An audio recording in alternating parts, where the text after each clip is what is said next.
Hi, everyone. Welcome to Season 3, Episode 4 of the EFL Magazine Business Podcast. Today's guest is Kamiya.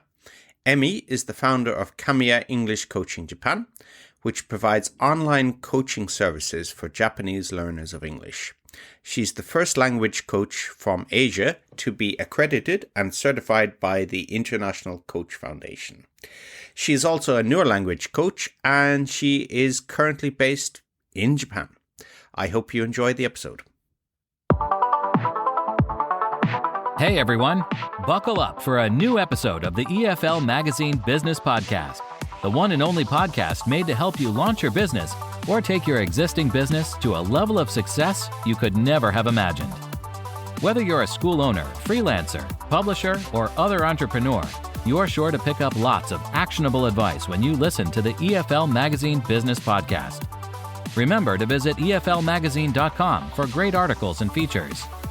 Without further ado, here's your host, the founder of EFL Magazine, Philip Pound.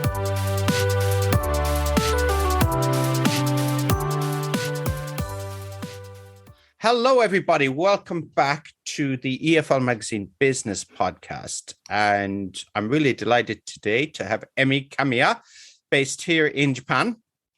And Emi is a business coach at Kamiya English Coaching. And it's a fine winter day today. And how are you, Emi? I'm good. Thank you. How about you, Philip? I'm very good. It's getting a little bit cold here on the 23rd of December. So what are your plans for Oshogatsu? What are you going to do this year? Well, I basically work like every day, 24/7. So I'm ready for work, but I'll have some relaxed time with my family members. Okay. So you work every day, 24/7. This we're trying not to have any stereotypes on this show. So does people who live outside Japan, do Japanese people work every day, 24/7? Oh, I was just kidding. I'm saying that my business is open anytime as a client wants to, set up the coaching session. I'm try to be available anytime. Okay, that's great. So I came across you, Emi. I was doing some looking around at businesses, interesting businesses here in Japan, and for people to talk to. And I scrolled down and I saw you, and I said, "Oh, that's quite a nice website." Because not mentioning any, there are people that are not on this podcast or have not been on this podcast, but some websites don't look so professional, and they look like they were created maybe in 1998. But your website... I had something like that before. Oh, you did? Tell me about that. Yeah, you had a bit of a... Yeah. Yeah, my first website was created by myself, knowing nothing about HTML or anything. So it was just amateur type. And now I have a web designer, and it looks a little more professional. It does. It looks really good. And just to give everybody the URL there, it's English Coaching, all one word, .jp. So quite easy for anybody to find. So when you said you're available 24/7, 365, so are you available to coach anybody anywhere in the world? Yes. Yes. Regardless of time differences. Okay, so tell me a little bit about your current clientele, where they're based, what kind of, without, of course, giving personal details, but what kind of profile and what kind of people you coach? Okay, currently all of my clients, all of my coaches are located in Japan. So luckily, we don't have any time differences. But sometimes, I have someone in the US, someone in other Asian countries, so that I can, and sometimes I need to work like after midnight or early in the morning. Okay, so you have few, and of course, I'm just if people, as these podcasts get out and people want to maybe hire a coach, you be in line there to be considered. So, and then of course, when I reached your website, I scrolled down and what did I see? But our old friend, Rachel Paling. And I see that you're also a Neurolanguage coach. And I just said, wow, Rachel is everywhere, really, isn't she? So tell me about your journey with Rachel, how you got to know what she does and your coaching, and just take me through that. Okay. I met Rachel in 2013 when I was looking for a certification program for coaching. It was after a few years I started this business of my own, but I just learned about coaching from books and things like that, and I didn't have any hands-on experience of coaching, so I was looking for a program, and I was so excited to find Rachel Paling online, and she was, offering language coach certification course that was perfect for me. So I contacted her, but at that time, the course was offered only in Europe, and I was in New York. So I asked her if she had any plans to offer the same course in the US. And in response, she was like, you know what? We are about to launch an online course. Would you like to join us? So I was like, yeah. And I participated in her first online certification course for Neurolanguage coaching. Oh, okay. So you were, and what year was this about? You're saying you first 2013, was it? 2013, so yes. So it's a little bit after that. You were the first in Asia. And she started offering online. And of course, it's good for Rachel that that's continued with the current situation, the current mess that we're in. So tell me a little bit about taking the course. I'm not getting any commission from Rachel here, but I'm really interested because so many, Rachel herself, who's been a guest, Rob Howard as well, and many more people. And of course, I've been to one of Rachel's sessions a few years ago in person. So what does she teach? And Well, first of all, the course was just impressive for me. As I said, I was looking for a coaching program, and I basically had no idea what I was looking for. But partly, she taught about the coaching principles. But the wonderful part was like her generosity to share her experience and expertise, knowledge, everything with us. And that was, I was so impressed to be a language coach and, join a member of her community. And that, which is very supportive and caring, and also passionate about helping language learners. So that was wonderful. Okay, fantastic. So we'll just rewind a little bit. People who listen to this podcast probably, so the guy always says, rewind a little bit. But we'll go back into the past. So you mentioned you were in New York. So what took you to New York? What's your journey there? I was there as a graduate student, and I went to New York in 2006. So it was my fourth year at graduate school when I started this coaching business. And your question was what took me there, right? So basically to learn more about education. Yeah, I was an English teacher before going to the US. Okay.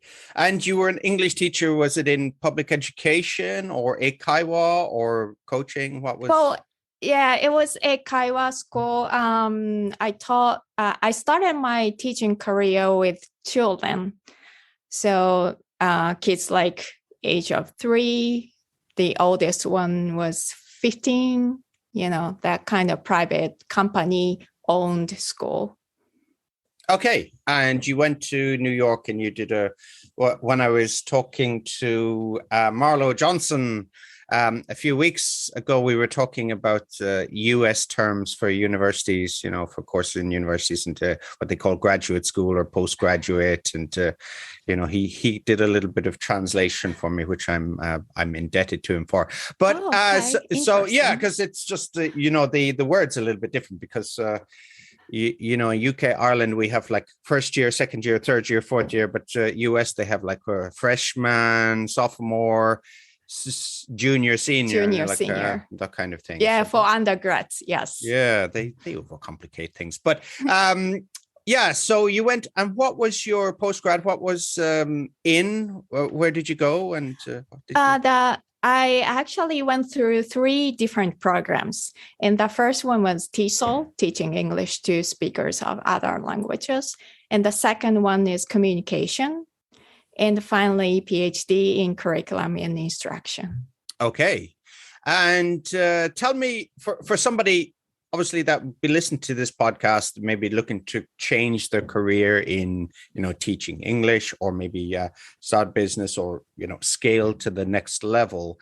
Some things that people look at is credentials, qualifications, and they look around and think, okay, if I'm going to put myself forward as a, expert teacher online, perhaps, that there's a few options out there. There's, CELTA, Delta, TESOL, and then there's a MA TESOL. So, and this is, I think, one of the most asked questions on forums, TEFL forums, isn't it? Should I do this course? Should I do that course? So tell me about taking MA TESOL program and why you chose that above other ones. Well, before going to the US, I had no idea what programs are there. And I even didn't dream of studying abroad at all. So I was in there. I totally understand. So I just happened to be in that program, but the experience was wonderful. I really liked to be there. I learned a lot about how to,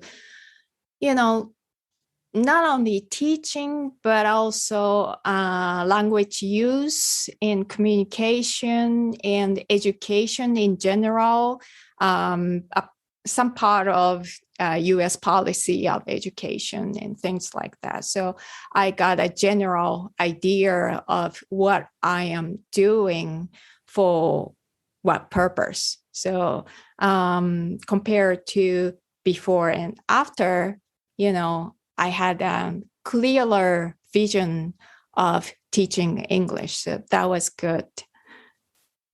Okay, so what ideas had you before, and what changed after taking the program? Before going there, I was just wanted to improve my teaching skills. I was always blaming myself if things go wrong or students are not successful in learning English. So I was blaming my own skills as a teacher. So that was the only purpose that I had before. And after starting the program, it opened my eyes to more options that I can take and more theories behind that. So as I, read those articles, books, and through discussion with other, teachers and colleagues, it's not really about teaching skills, but it's about selecting right materials and creating the good atmospheres and those whole management of the classroom. So that really changed my perspective. Okay, yeah. So I don't know if your experience is similar to mine, but growing up in you're obviously younger than me, but growing up in the 80s. for school management, curriculum design, and lesson plans. I don't think any of the teachers I had in what they call in the US high school, or we call secondary school, is it was just basically use the book every day, wasn't it? Was that your experience of school as well? I mean, did they have lesson plans? I don't know. Well, we did have lesson plans, and because that was a school for kids, it was more like active lessons, speaking to each other and things like, not really like textbook kind of classroom, but still we have those manuals to follow. And we don't really care about individual students. The goal is to finish all the curriculum, and that's it. And because we were hired by a private company, we need to satisfy customers, which is their parents. So it wasn't, in my opinion, it wasn't really educational, but more like commercial style of classroom. Gotcha. So it was not so what they call student centric. It was more parent centric, and exactly. Yeah, and maybe so for a business owner, manager, and let's say we're looking at the more commercial end of things. So this is something that, for example, parents choose the courses, don't they, for the children? Sometimes they go with the children and say, "You're junior, tarot junior, you're going to study this, and you're going to do your Aiken test," which is kind of test here in Japan, and speaking, writing, listening test here in Japan. But so what considerations, how do parents here in Japan make choices for their children? So, for example, if they go to Aeon, which is one of the bigger chains, or maybe a smaller Eikaiwa, what considerations do they have about placing their son or daughter on an English language program? Is it price? Is it prestige? Is it quality of teachers? Is it the salesmanship? Catch sales, isn't that what they used to call in Japan? Because in Japan people tend to be a little bit Galapagos, don't they? They have a phrase here in Japan, Galapagos Keita, is like it formed independence of other countries. So, for example, a lot of like bigger chains don't work well in Japan. Like, for example, I think Krispy Kreme donuts and maybe Boots chemists or pharmacist shops, they failed here in Japan. So that's kind of a long-winded question, but tell me a little bit about business making decisions. Yeah, okay. From parents in Japan. Yeah. Well, that's actually a difficult question because it really depends, the parents. Of course, they care about the price and quality of teachers, how well known the schools are, advertisement and everything. But later on, I switched to language education for adults, which includes the parents themselves. And I realized that they want to speak English themselves, and they don't want their children to repeat their path, right? Because they feel like they failed in learning English. So they want their children to start early so that they have more potential for success. So that's I think one of the key those parents, or one of the hopes that they have for children. So if you want to market to Japanese parents, it's shame and regret. Is that it? Unfortunately, yes. Okay. So for anybody knows, if anyone has taught Aiken here in Japan or knows what the test is about, I think it's pre-first graders, and where they do the pictures. You have to speak about 4 pictures within 2 minutes, and none of the stories have a happy ending. If you can remember Emmy doing the they seem to, Really? they seem to always end in failure. So basically, it goes along the lines of the son has a good idea. He says, I'd like to run a photography exhibition. And then he gathers the photographers together. But there's a storm and nobody comes. He loses all the money in the end. Or I think another one was there was a seaside resort. They wanted to attract more tourists. And so they decided to run an online campaign. But in the end, there were too many tourists. So it's not it's not the happy ending. Sorry, that's just an aside. That's just that's very interesting, and that's actually touches on one of the reasons that I decided to start my own business or service, because those English learners in Japan are so, if you call it, pessimistics, so they have those sad memories, bad experiences, which is actually a motivation for them to learn English. No, language learning should be fun, and that makes them happy. So one of the things as a coach now, one of the things I've been tackling with is the inner critics that many of the learners hold inside. So that's also related to the perfectionism or imposter syndrome or low self-esteem, those kind of all the negative thinking about learning English. So that's one of the things I want to change.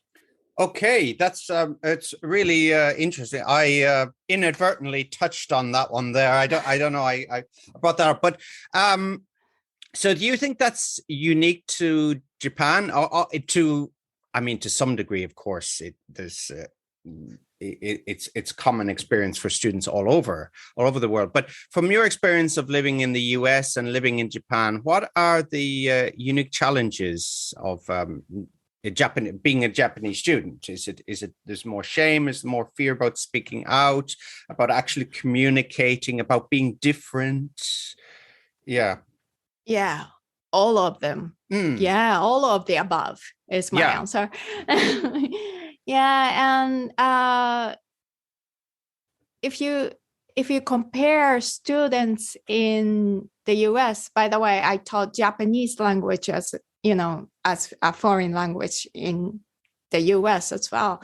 And I was surprised how they're, active in making mistakes, for example.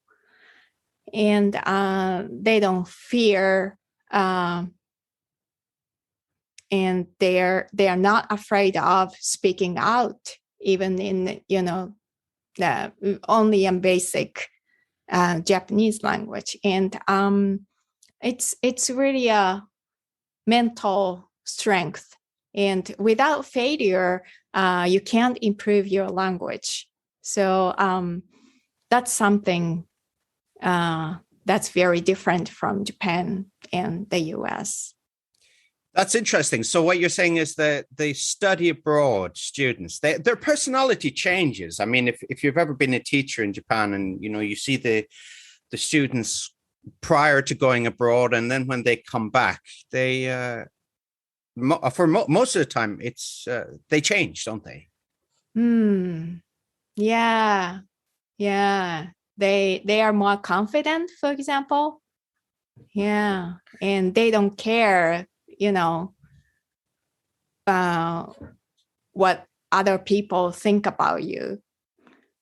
So yeah, it's interesting, being in the States. I'm, not American, even though, all Japanese think all foreigners are American. But that's a bugbear of mine. But I'm getting the T-shirt saying I'm not American. But yeah. So would you think that happened to you as well? Living in Japan changed your personality? Yes and no, but I think what happens, because I've lived in a few different countries, I've lived in China as well, is that actually you begin to notice more of your own culture, Oh, yeah, don't you? that's a good point. Yeah, isn't it? Yes. So, for example, when I because Irish culture is a little bit, I'd say it's a little bit like British in certain ways, but we're slightly different as well, in a lot of ways. But so, for example, we're kind of self-effacing.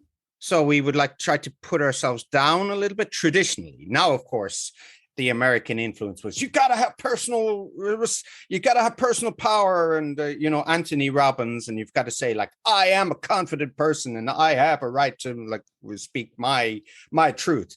But traditionally in Ireland was like, well, I'm just a terrible person, but anyway, or my children are not that great. And this is very much like a Chinese thing. The Chinese parents would traditionally like, my son is not good. He's not a good student. Maybe too much. So I kind of latched onto that. I was like, oh, okay, this kind of self-effacing culture, I can kind of get that. That was from the Ireland I grew up in the 1980s. And then in Japan, I think what I, if latched onto is the right term, but what I found a mirror really in Japan was that personal relationships, that a lot of people come to live in Ireland and they think, oh, Irish people are so friendly, but actually they don't really want to be friends with you. It's just kind of next day we could maybe ignore the person on the street after having we had a conversation maybe 2 days prior about something deep. Irish people don't tend to have deep conversations with strangers, which is very much like Japanese. So Japanese tend to not want to go too deep. They like small talk, and they like a kind of a distance as well. So actually, when my wife, who's Japanese, she came to live in Ireland, she was saying, oh, this is very comfortable for me because Irish people are just like Japanese in a lot of ways. So did you find that as well from living in the States, that there was a certain part maybe of US culture that was similar to Japanese? I can't think of any, but please do educate me. Yeah, of course. First of all, after living in the US for several years, I realized that the Japanese culture wasn't really fitting me. I was born in there, but I maybe sometimes too direct as a native Japanese, and also I sometimes don't get so-called high context, culture. So I've actually felt comfortable living in the US and with an American people. But then, of course, there are differences. And as you said, that made me think more about my own culture and, Japanese people. So I actually chose cultural differences between Japan and the US for my dissertation topic. And I looked at how those cultural differences influences the conversation between Japanese and American, Japanese and German, and Japanese and Taiwanese. So they're all different, even though they are using the same language, English.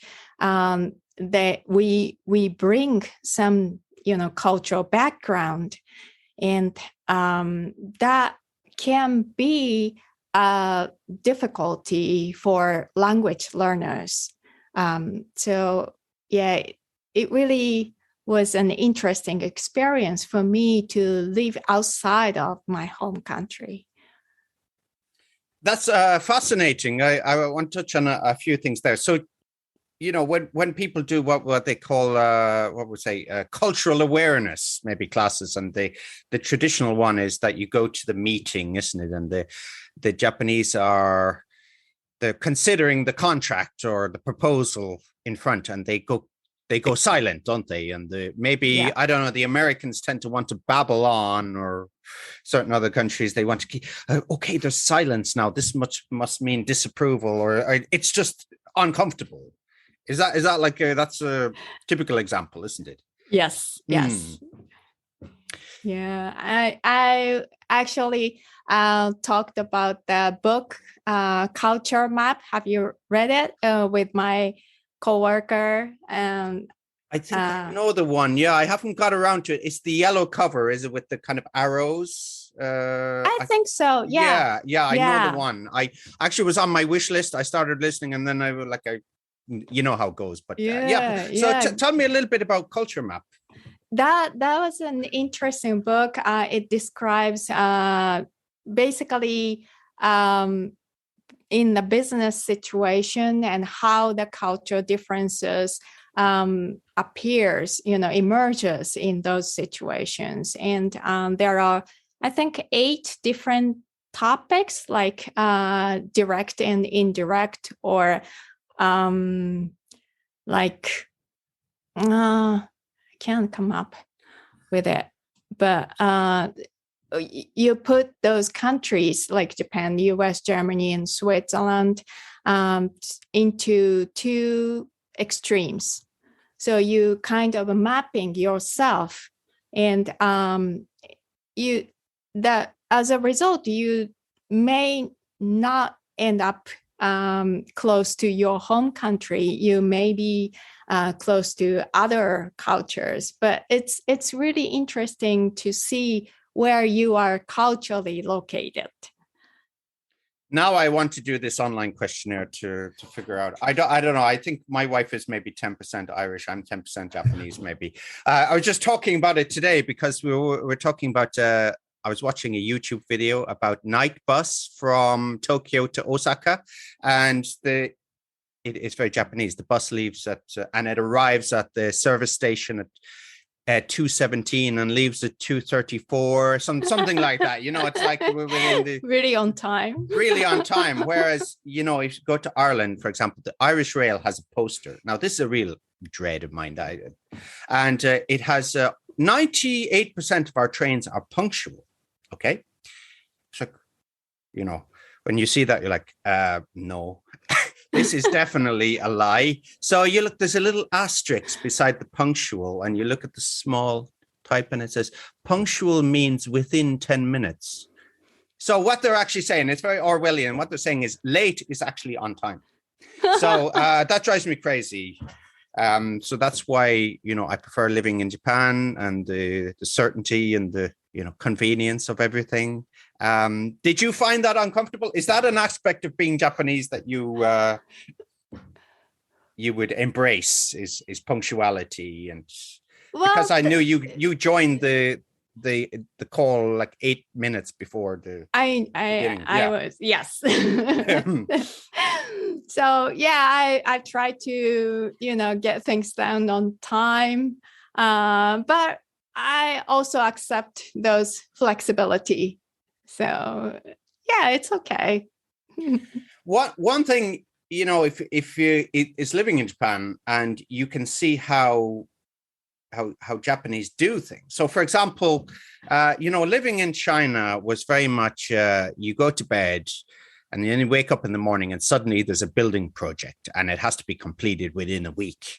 And we've seen things are done, let's say, very fast. I don't know if so well planned. I don't know so much about buildings, so I can't make an observation on that. But for example, here I've been living in this house for about 10 years. And when I first started, there was development of the road, but the development of the road outside took about 5 years. So everything is done in sections. It's done over a long time. It's well planned, isn't it? That's the way Japanese like to do things. And we are very slow. Yeah. And we tend to avoid drastic changes, which is sometimes frustrating. Yeah, that was the part I wanted to get onto, was the frustration with dealing in Japan with the cautiousness, isn't it? Yes. And slow moving. Yeah. So, if you go back to the educational issues, educational reform has been a hot topic for years and years. but nothing really has changed. The process, they say they're making progress, but it's too slow, so that we can't see, how different it is now. Glacial pace. Is that right? Yeah. So I think one of the magazines, I can't remember which magazine it was. I watched a documentary about the CEO of Olympus. Remember, there was an accounting scandal a few years back, and he was fired. And of course, at the time, it was okay. There has to be corporate reform for cooking the books, basically for creative accounting and fraud. So the editor of the magazine said something along the same lines. He said, it's the same way in Japan. People make sound and fury. They complain. They say things have to change. And then nothing happens. That's it's performance, basically, isn't it? Yeah. Yeah. So now as solo educator, I feel really comfortable working because learners want to change as fast as they can, right? And I really feel like I can be of their help.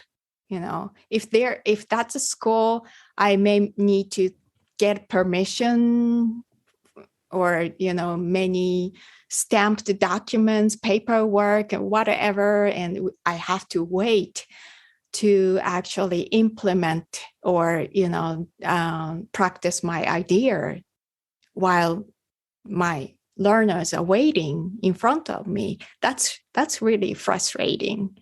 So now I feel I can do whatever I want as quickly as I can. So that's a good part.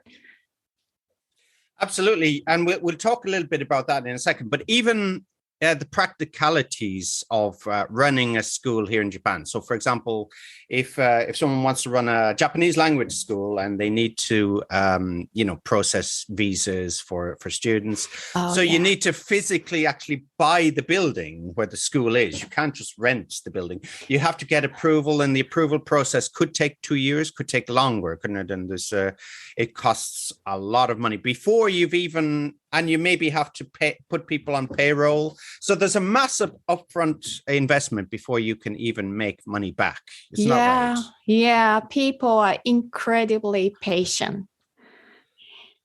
Yeah, they don't care waiting for 2 years, 3 years, because that's a necessary process in their opinion.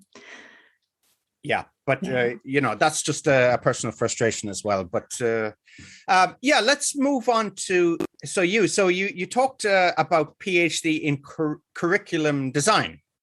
Curriculum and instruction. Yes. Okay, curriculum and instruction. Okay, so tell me about that. What your ideas are on curriculum and instruction. Well, as the title shows, it's a program to learn about curriculum development and how to actually develop your own curricula. So that's where I got idea, not an idea, but I thought I was able to have own curriculum. So in that program, I met all kinds of educators. Of course, local school teachers, but also policymakers in the Department of Education. Like others were doing research on standardized testing, researcher of TOEIC or TOEFL. So when I was in the TESOL program, that my classmates were all English teachers. But after moving on to the PhD program, I met all different educators so that I could gain more knowledge, and I felt like my understanding about education deepened. So. Okay. And so when you came back, you didn't want to, you wanted to be private, let's say sole trader. You wanted your own company. Did that, when you came back to Japan, did you come up with the idea before and you said, okay, I'm going to go back, I'm going to start up my own coaching company? Or did you work for a little while before breaking out on your own? What happened there? Well, I first of all, I had no intention about starting my own business. I was in that curriculum and instruction program, and I developed my own curriculum for the school assignment. So as a group, I and other members created imaginary language school, and each of us developed their own curricula and things like that. And in that activity, I realized I was interested in individual learners instead of like large scale testing, educational settings like schools. So that's one thing. And the other thing was that I was also in the program of communication, and I was doing conversation analysis in that program. So while doing that research, I was collecting data of Japanese learners of English speaking English to other, non-Japanese. And I thought my data can be a rich resource for language learning. So I wanted to incorporate that idea to my curriculum. And later on, I also encountered coaching, and this was a perfect for me as a tool to deliver my idea directly to the learners. So all those three things, like education and communication and coaching, were combined, kind of.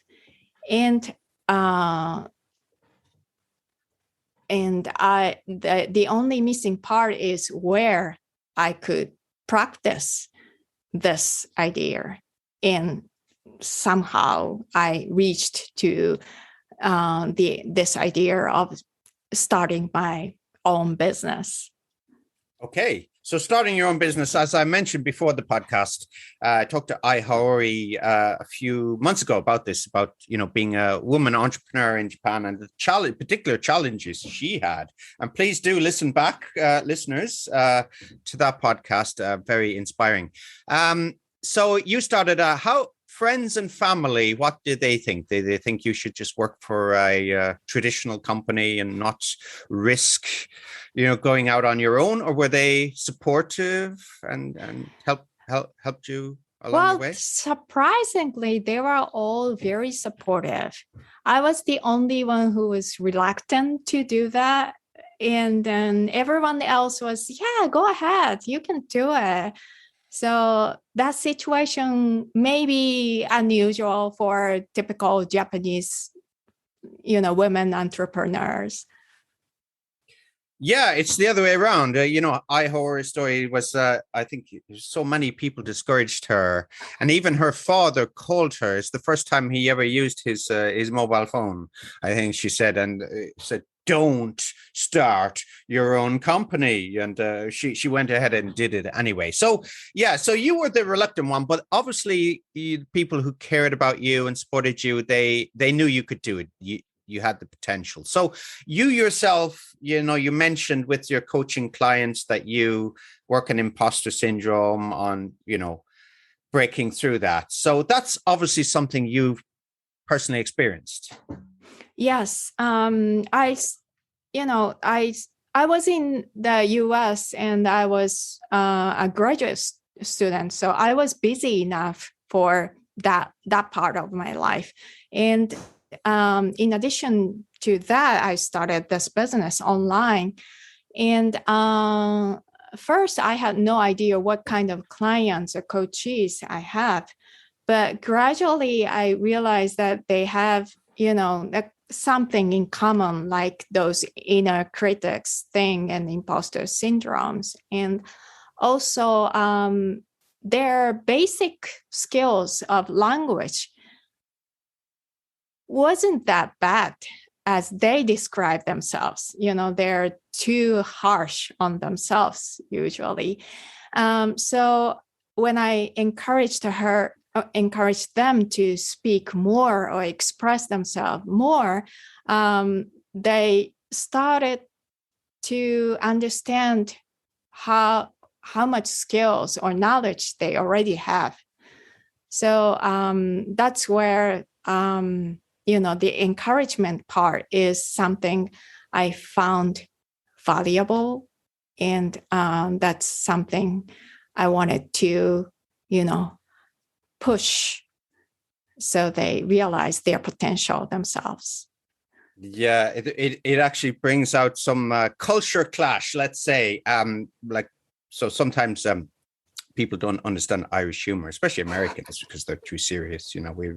We try to straight face. Yeah, we try to puncture people's egos a lot. We have a kind of a wind up culture. So in Japan, I think it's or maybe before I even started living here, I visited, and somebody said, "Oh, my English is terrible." Maybe somebody be like, American, "Hey, buddy, you can do it. You can do anything in the world." But Irish person would say, "Yeah, it is." As a joke, and then we'd laugh about it. But to a Japanese person, don't ever say that. That's shocking. Don't ever say that. And the chill wind I felt was, it was like a cold front coming from Siberia. So that's another one. And another joke I made was I had when I was in China, I had a Japanese student, and he was quite well high. He was high up in quite a well-known Japanese company, and he introduced himself, as a very serious businessman, very proud of his company. For working with Japanese, you have to be aware of this. And he introduced his company. His English was very good, very polished, very impressive person. And he said, "My company works with Microsoft, works with Apple, and I think works with Amazon." And I said, the joke was, "I'm sorry, I've never heard of those companies." And that was another no-no. So don't make that joke. But it's like, yeah, of course, that's the humor. So encouraging. So what I wanted to get onto is, let's say encouraging and breaking through is, because there's one kind of student, one kind of person who's kind of fishing for like, what would we say, for positive reinforcement, aren't they? They're so, for example, they'd say something like, "Oh, my English is bad." So what they're really saying is, "Please tell me my English is good." Isn't that right? So so somebody is in this situation. They feel that they're lacking confidence. What's some steps you can take with a client? Well, yeah, that's very interesting. Sometimes people is fishing those compliments, like you have to deny my negativity, but other times people are serious, seriously saying, and almost like confessing that their English is bad. So it's really. I think it's a coaching skill, and I think I learned this from Rachel. But it's not about the language. It's not about the words that they are using. We need to read also facial expressions, nonverbal cues, and having a healthy, good relationship between the coach and coachees, so that you can tell from their expression that they're actually they want encouragement or discouragement or joking, so we read between the lines. Gotcha. Yeah, and actually, saying that when my experience is when Japanese people do say in the most in most cases when they do say they're very sincere about it. Yeah, that's definitely the case. I think when I lived in China and people say, my English is bad, and you say it's good, and oh really? That's great. No, so it's a cultural thing. But that's right. Yeah, it's and also the personality. Exactly. And it really Yeah. is. Yeah. Exactly. Of course. Yeah. So everyone's different. Absolutely. So yeah. So you deal with the uncertainties that people have, the lack of confidence and speaking out. So tell me about your clients. What are they? Executives, business people? Is that kind of who you deal with? Yes. Executives, professionals, business people, and also homemakers and students. Yeah. And their motivations are different as well. Many of them need English for their work. Some are living in the English-speaking countries. Some needs English to communicate with family members. So all kind of different purposes and motivations. Okay. And so you started out. So tell me about starting the company. Where did you begin? Did you just start with your basic website and you started promoting yourself how did you handing out tissues outside the railway station? Or for people not in Japan, this is a common way of advertising. Well, as I said, I was in New York, and it was upstate New York, not in New York City. So not many Japanese were there. And I created a website and put it online. And basically that's it. I don't know how people found me, just like you. You found me by accident, right? Yeah. Yeah. Yeah, it was 2010. So it was kind of easier for people to find those services. Maybe, there are many, many more nowadays. But back then, like you can say from my URL, englishcoaching.jp was still available at that time. So, yeah. Yeah, maybe people were putting it in Japanese. That was maybe the case. But yeah, that URL, yes, and getting on a less crowded marketplace as well. Yes. 2010, and of course, with the way of Facebook ads, when you had a Facebook profile, business profile, I think initially when it started, I think on Facebook was maybe reaching 100% of your followers, wasn't it? And maybe then 80%. But now I think within the next year or two, they're projecting that it will reach maybe 0 followers, and that all your reach will be paid reach on Facebook. So okay. Yeah. That's a good point. That it's been like 11 years now, and things have been changed in that part. Advertising and selling yourself online may be much more difficult today. Yeah. And where do you see the business going forward? How would you like to expand? Are you pretty happy? Are you pretty even keel, plain sailing? Is it at the moment? Or would you like to expand into different areas of teaching, different kinds of clients? Would you like to scale, or what kind of plans have you got? Because you're Japanese, you must have plans. Yeah. That may be not always true to me, but anyways, for the scale wise, I have no intention to expand it, but now I, together with Rachel Paling and Efficient Language Coaching, I'm planning to launch a certification course of language coach in Japanese. So the course is already offered in many languages like English, German, French, Russian, but this time in Japanese for the first time, so that I could be connected with Japanese teachers who are interested in incorporating coaching ideas into their teaching. Okay, and when is this going to be launched? You're working at it at the moment? Working on it, sorry?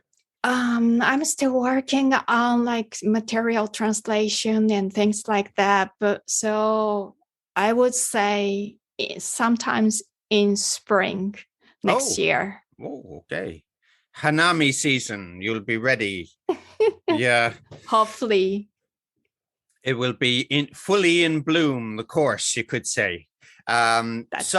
We'll be looking at that. So what we're going to do is, Emmy, is we're going to put all your links on the show notes as well, so people can have a look there at your website and your plans. And of course, we'll put Rachel's there as well. And should that be ready in spring when somebody is listening to the podcast, they can, of course, recommend or join the program. So if people want to work with you, Emmy, what's the best way of getting in contact? There's always a contact form on my website, so that'll be the best. Gotcha. So it's Emmy at englishcoaching.jp. Oh, that's an email address. Oh, sorry. That's maybe that. Yeah, that's available too. Oh, but, sorry, I didn't even know that. That just came out my. I don't know what's happening here. Came out of my deep unconscious there. Sorry. Yes, www.englishcoaching.jp. Yeah, there's a contact form on there. Gotcha. Okay.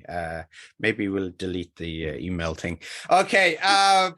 So are you on LinkedIn, Twitter, Insta, TikTok, Snapchat? Yes. Yeah. I'm on LinkedIn and Twitter. Yes. Okay, so we can look for you there, and I'll put the link in the show notes. So, Emmy, thank you very much for joining me today. It was a fascinating chat.